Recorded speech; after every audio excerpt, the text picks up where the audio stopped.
We're talking about a quadratic function here, and we want to identify some things about it, some transformations, equations, vertex, axis of symmetry, domain, range, and behavior. So all the stuff that we know how to do, we're looking at this particular graph.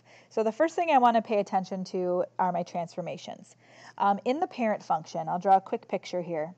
In the parent function, your vertex of the parabola is always at 0, 0. So what you can do to identify your shifts pretty easily is to just look at where the vertex went from 0, 0.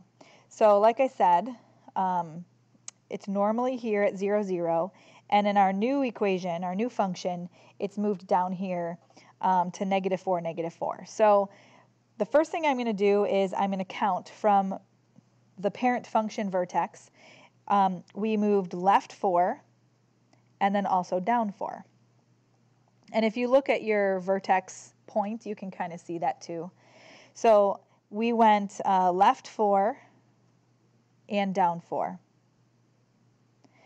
The next thing I'm going to look at is my A value. Since this parabola is facing up, I know that it's not reflected. So I don't have to write anything about a reflection, but I do have to figure out what that stretch or shrink number is. So the easiest way to do that is to start at your vertex. You always go right one box, and then however many boxes you have to go up, that's your A value. So since I have to go up 2 boxes to hit the graph, that means my A value is 2. So that means I have a vertical stretch of 2. So those are all of my transformations. The only other possible thing that could happen is a reflection. We already talked about how that's not the case here. So now we're going to write our equation. So I'm going to write y equals. The first thing that we would write would be a reflection, but there isn't one. The next thing you would write is your A value, which is this vertical stretch of 2. So I'm going to write a 2. In the parent function, or in the functions for quadratics, it's always parentheses squared. My h value is this 4, and since I'm moving left 4, I want to do the opposite sign, so I'm going to do x plus 4. And then my k value is your up and down number. Since it's going down 4, I'm going to say minus 4. So that would be my equation.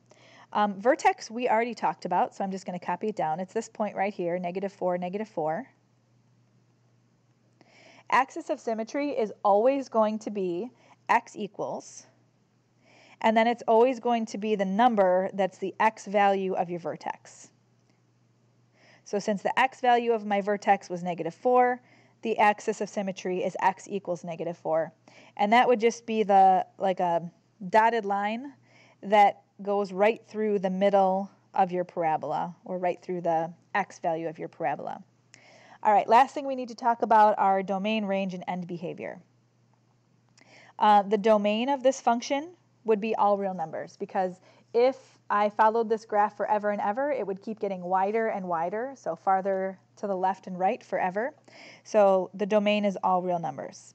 The range, however, because I have both arrows pointing the same direction, there is a lowest point. So that means that I take my lowest point, which is my vertex number, negative 4, and all of my y values have to be greater than that or bigger than that. So I'm going to write greater than or equal to negative 4. And then finally, end behavior. We have our 2 statements that are automatic as x goes to the left and as x goes to the right. And if you look at our graph, both of our arrows are pointing in the same direction, which is up. So that means both of my y statements are going to go towards positive infinity. So I have y goes to infinity. So as x goes to the left, y is going up, and as x goes to the right, y is also going up.